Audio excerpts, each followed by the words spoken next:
Hi, how you going? I'm Nick Cole. I race for Kawasaki New Zealand and the Red Devil racing team. I started riding motorbikes as early as I could. It was always in the blood. I was taken to race meetings with my father and my mum right from the word go. I started doing BMX when I was a bit younger, and that led on to motocross. Started going pretty good in motocross. I had a big crash and that sort of banged me around a bit. So I had to sort of take a step back, and then we looked into road racing, and that's where I started racing a 350 Triumph.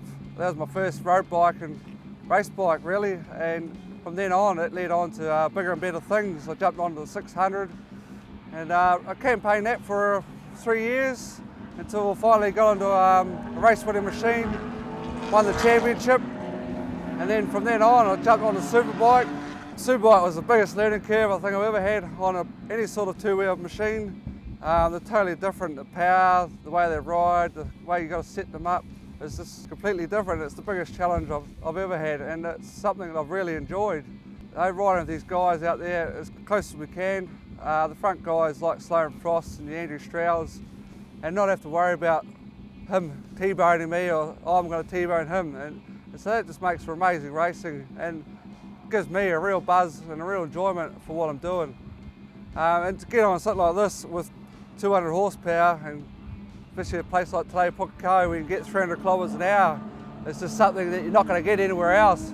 To ride these superbikes and to be running with the likes of Andrew Stroud, he was my idol when I was growing up. I looked up to the guy, I got his posters on my wall.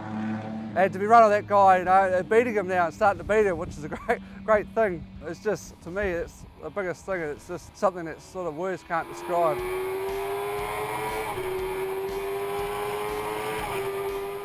Like I say, superbike is one of the hardest things you ever have to ride and have to learn, and to get it perfect is so difficult. It takes a lot of me talking to someone else to get the bike set up. I worked a lot with Robert Taylor and the Island Suspension, basically to try and get the bike to do what I want.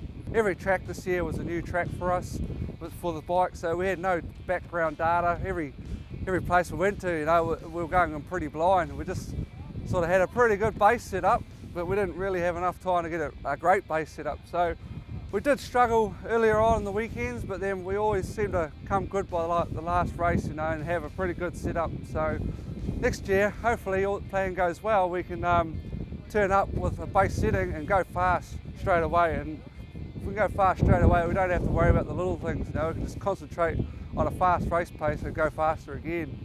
Now we've made massive gains, and we've always gone forward and forward with our placings. You know, we managed to win some races this season, and finished some really good qualifiers and stuff. So the bike has great potential, and it's still got a lot of potential. We haven't found 100%, you know. This bike from the last year's bike and last model is totally different. Frame-wise, geometry-wise, everything's quite different. But the biggest thing for us was the electronic package that comes with it. The traction control, the power settings, everything has an effect on the way the bike is set up and handles. And that's something we have tried a lot this year, but yeah, we almost need a geek with us to try and sort the bike out. Like we just about need a guy that knows the electronic side of things, and that's it. But that's basically what I've been doing with the computer and stuff like that. The traction control, it's got 3 different settings you can choose from. It's all adjustable via laptop computer. And it also has a wheelie control system as well. That's very handy, especially on a superbike. All they want to do is wheel stand. So to have that extra guy helping you on the track is a big benefit. The traction control, I personally have it on the least intrusive setting. Basically, I still like to ride quite a manual bike, but it is very handy to have. It does save you on those last moments when you're not quite quick enough on the throttle to react. It will save you. My starts are hopeless, so to have a launch control, it was something that gave me consistency every start, and we changed the RPMs and stuff like that. And that's still in development to get the right setting for each track. Each track's different with different gearing, so we're just still developing that. Like, to get it perfect is when I start getting whole shots every race, and then I'll be happy.